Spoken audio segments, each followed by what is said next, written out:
Hello everyone, welcome to Apex Legends. It's time to get on with this, because it's the last day of the entire goddamn season. Chapter 1, Search and Not Rescue. The day's been a rough one, it's nice to get off my feet for a sec. At least the company isn't bad. Oh. Another cola, my enormous friend? Don't mind if I do, brother. Something on your mind? You're usually all sunshine and shashkas. Shaskas? You seem a little brooding today. Honestly, it's creeping me out. You got me, buddy. I've been running search and rescue missions all day with Saris, but it's been a bit of a waste today. Hey, what? No, don't say that. Well, actually, I wasn't there, so what do I know? Why do you feel like that? There's nothing better than the look of relief and hope on someone's face when you come to the rescue and it turned out... If they turned that feeling into a drink, I'd chug it down faster than you can say mahalo. You'd be surprised how fast I can say mahaha. Well done, Mirage. Mahoho, malak. Carry on. The good news is there haven't been any serious emergencies recently, but I keep getting called for rescues that aren't really rescues. A rescue that isn't really a rescue, I know this one. Something about a melted block of ice and a train running north. It's not a riddle, Wit. I'll give you an example. A guy calls me all distraught, hollering so much that I can't figure out what's going on. All I get is porch and hurry and help. Yeesh, scary. That's what I thought, but once I got there, I saw that a dog ran under his porch and he couldn't reach it. The dog wasn't even in trouble. When I reached out for it, it ran out, no problem. The dog took off and the guy didn't even notice. He just wanted to take a photo with the legend and decided this was the best way. Turns out it wasn't even his dog. Then I got a call from a lady who's been building... What? I get a call from a lady that there's been a building collapse and they need the strongest Saris agent we've got. And that's obviously you. So strong.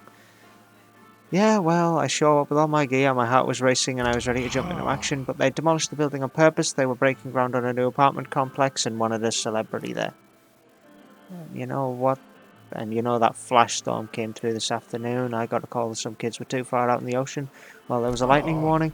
They weren't stuck. They were partying on the beach. They were faking to get me there. Wanted me to throw up my dome shield like an umbrella for their fancy party and get some Gibraltar autographs. I don't understand why none of them tried to get me there. Maybe my appearance fee is too high. Might be time for good old Gibraltar to hang up his Saris gear.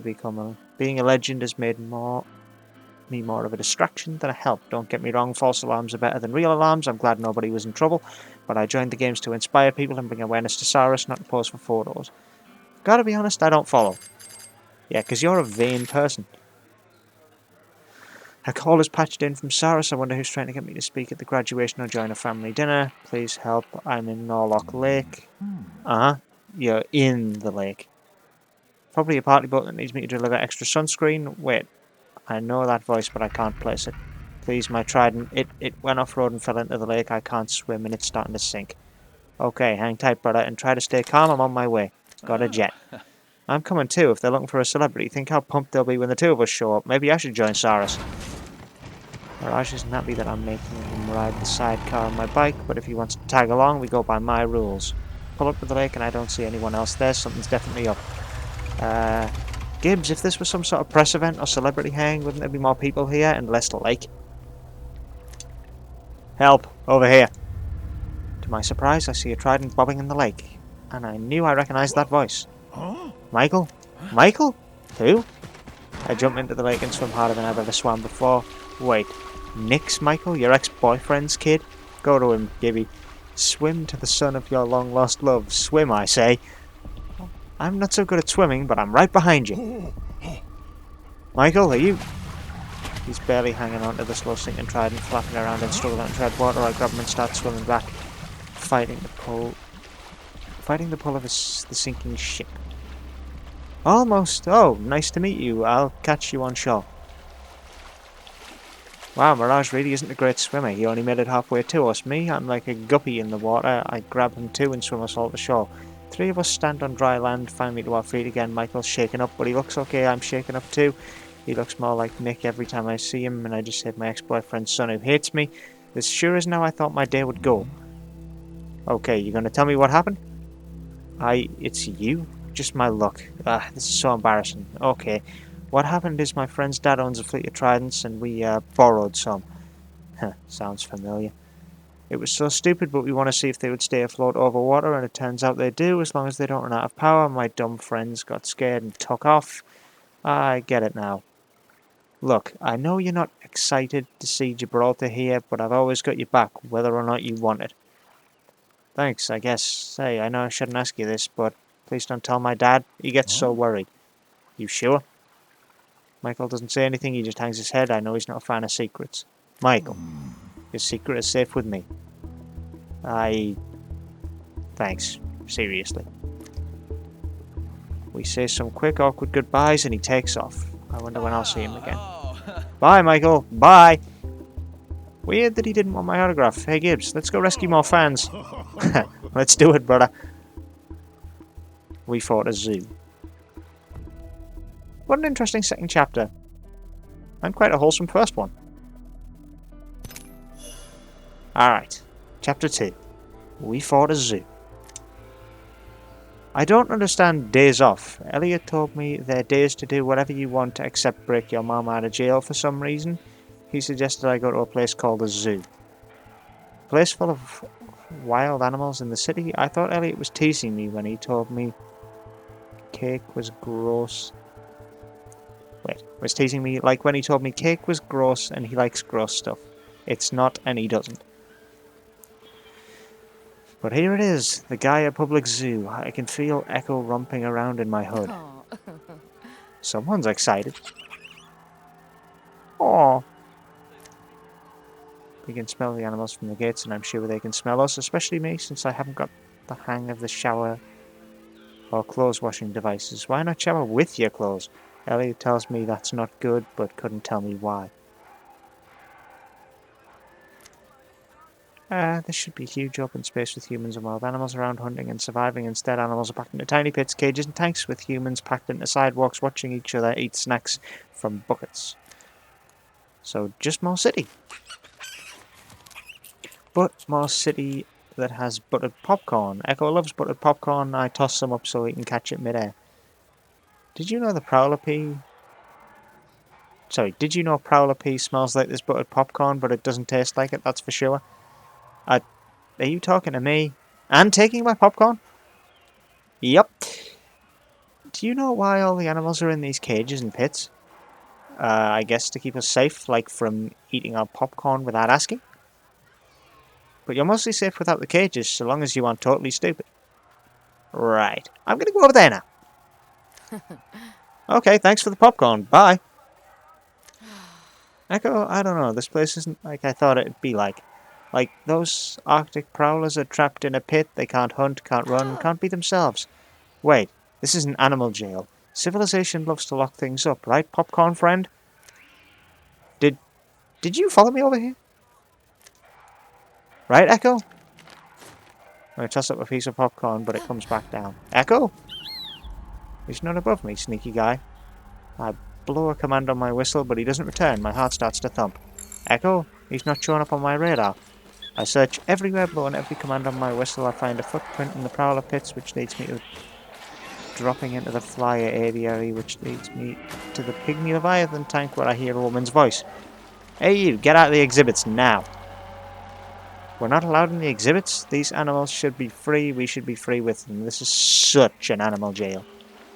I climb out of the tank, the uniformed person turns out to be a zoo guard, see? Definitely a jail. I tell her about Echo. Trained as he may be, he's still a wild animal. Do you think he flew away? He's not wild, he's Echo, he wouldn't leave me. Doesn't sound so free to me. Something twists in my stomach. Is she right? Animals return to reliable food sources. Was Echo just doing that? Nah, I don't think so. Echo sees you like his mom. If it wasn't for this lifetime ban I'm about to give you, I'd invite you to get your fill of bats in our cavern enclosure. There's a bat cave here? Why didn't you say so? Hey, get back here. I pull my arm free from the zoo guard's grip and take off sprinting. I usually hate signs, always telling me what I can or what I can't do, but I follow the one shaped like a bat and they lead me to a door set into a fake boulder with cartoon bats drawn on it. I go in, and another set of doors reminds me of when I visit Mom, where you go through, the doors are locked in the little prison of your own before they let you into the visiting room. I shudder. It's pitch dark. First I hear sharp clicks, then I feel a small gush of wind as winds brush past my head. I catch the smell of buttered popcorn. Unless a prowler marked its territory, Echo's here. I look through my spotter's lens. It helps me find the position. It helps me find his position when I'm fighting in Apex matches, so it should pick him up. The little target icon searches the bats dangling from the ceiling. Not him, not him. And something hits me. Not physically, but like in my mind. It feels like I'm back on Pargos, inside the GDS Vantage, my mom's prison ship. I shake the feeling off. Another bat drops from the ceiling to fly past me. Then my hood pings something in the crowded ceiling. Echo? When I reach him, I hold out my hand, but I see that he's tucked under the wing of an older bat. The image of a baby Echo crawling out from under his mother's body on GDS Vantage flashes in front of my eyes, and I wince like it's the sun's glare. Looks like he's bonded with one of our mother bats. I didn't hear her come in. I expected her to grab my arm. Instead, she puts her hand on my shoulder, and I feel the tension slowly melt into sadness. I never thought of Echo like a pet, but maybe he's only with me because I trained him to need me. And do you think the zoo is bad? Echo looks up at me and reaches for me with one of his little hands gripping the tip of my finger. But he doesn't let go of the bat. Oh! I didn't mean to, Echo. I promise I didn't. I guess I told myself that I had to take care of you because I killed your mom, but it was because I needed you, and that wasn't fair. You killed his mom? That's horrible. I was hunting. Every calorie counts on Pargos.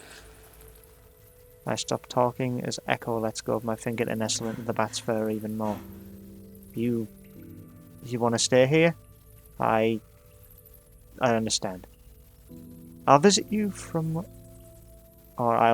whenever I visit Mom, okay? And when I finally free Mom, I'll free you too. You and all the animals here. No, you won't. Now, let's go. I leave the zoo in a daze as though I'm walking through waist-deep snow, numb from head to toe. I hold the whistle in my upturned palm, thinking about all the training, about Echo's little face, when a piece of popcorn lands in my palm. Oh! Echo came back. Lands on my forearm, nuzzles the piece of popcorn towards me. Tears break free of my eyes to stream down my face. Through the teary blur, I can see Echo looks freaked out. I can understand not wanting to stay in that animal jail, but you don't have to stay with me. You're free, Echo. Echo looks at me, then the popcorn, then me, then eats the popcorn. A laugh escapes my throat and he bounds at my arm, headbutts my face and dips into my hood. Laughing and crying, I grab a handful of popcorn and shove it into my mouth. It tastes amazing. Listen, lady, you can have my popcorn, okay? Just stop following me. Thank you. Remnants of affection. Oh, that was such a wholesome chapter. Bless. Echo actually does love Vantage to a degree. That's sweet. Chapter 3, Remnants of Affection. Hello, Pathfinder. I've got this, best girlfriend. The robot who pulled me from the dumpster springs from my side, grappling past the heavy fire raining down on our cover. We are outnumbered, with the useless qualifier we had as our third have gotten himself shot earlier. They're on the move. I rush to join them. When a charge fills the air, my vision begins to shake. It's Crypto and his EMP. If I can strike him or that pesky drone of his down, it all goes black for a moment, then my visuals gradually return. However, what lies before me is not the Apex games, but a distant memory. I'm saying there isn't any way to make this go any faster. Peck is the one with all the resources. If you want the Branthium, you shut your mouth and keep sitting on your hands until I tell you it's time. I lean back in my chair with a sigh. Idiots, all of them. Making a move prematurely would leave us with nothing, and I'm not about to lose the last payday I'll ever need. Hey, it's Newton! Dr. Reed. Turning in my desk chair, I see the blue eyes of Newton Summers peering around the office door under his telltale reddish-blonde mop. Newton, come in. He enters carrying a large cardboard box with the ease of a grown man. Of course, he'd sprouted up like a weed over the last few years. I see the move is going well. I guess you could say that. I feel less stressed than you look. Are you okay? Fine, just having an off day. How's the new place? It's filled with boxes, but I'm settling in. Still have a lot of cleaning to do. With the old place, though, I'm on my own since Granny's back on planet side. Speaking of which, I found a bunch of things in Mom's stuff I thought you might want. He places a box down at my desk and I glance inside. There are various items inside I'd forgotten about over the years. Old pictures of Dr. Summers and I at the lab, a faded news article about our work, and... These were your mother's? Newton's face flushes when he sees the item in my hands. A quality pair of nunchaku with engraved black handles. No, they're mine. I got them when I was 14 and thought you could use them. I saw them in a window and begged Granny for weeks to buy them for me. And I may have leaned on being sad about Mum a little. I can't just throw them away after I made Granny feel so bad. You played your grandmother for nunchaku? It was a phase that you caused, by the way. You always looked so cool practicing with swords, knives, and nunchucks. I thought I could do it too, but I gave up the second time I hit myself in the face. I shouldn't have let you tag along with me when I went to the gym. Don't say that. These trips meant I got to spend time with you. Don't pretend like you don't enjoy having me around every day when I start the internship. Lillian was the one who insisted after you asked about her. Or after you asked her about it. I just feel like it's something I have to do. Remember that dream I told you I had about Mum? How she was trying to get back to me? She's gone, Newton. I know. And that's what everyone says. But what if she's not? We think black holes are dangerous because of the way they consume, except we don't exactly know what happens beyond that. Maybe Mum came out the other side somehow. Maybe I can see her again one day. If she's out there somewhere, I want to finish her work if it'll help get her back. And if she isn't, then at least I'll have helped save the Outlands like her. I watch him for a moment, so bright and full of hope, gazing up at the ceiling as though he can see through it past the sky into the empty cosmos above. It was unfortunate you were in my way, Dr. Summers. I wish circumstances had been different. You did everything you could to save her. Still, I'm grateful I had you looking out for me, Dr. Reed. Then you understand why I don't want you working on this project. We're searching for a new energy source for the Outlands, and the pursuit of power demands sacrifice. I've seen it time and time again. Regrettably, your mother is not the only casualty. Dr. Reed, did you lose someone too?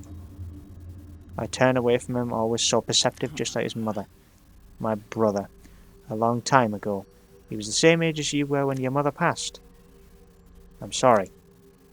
Don't be sorry, you're an adult now. It's time to start looking out for yourself. You are not to become one of those sacrifices.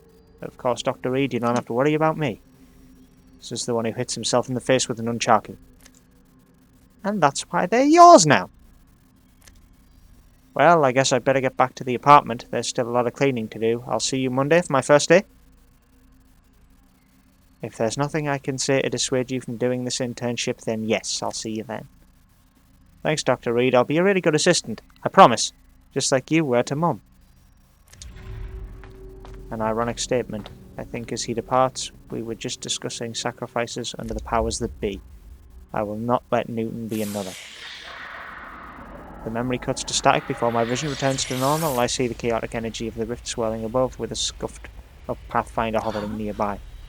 What is going on? The match is over. You were unconscious and I couldn't hold off the other team. Are you alright? Defeated? Irritated, I sit up, more determined than ever to destroy that piece inside me that calls herself Lee. Fine, I merely had an off day.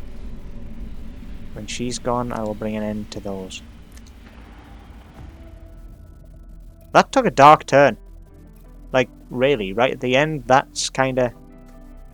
Ash's simulacrum brain is winning over the actual simulacrum personality inside.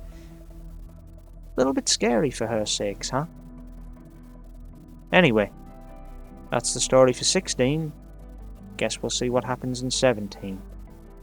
That's shed some light on a few characters that have so far gone a little bit underdeveloped.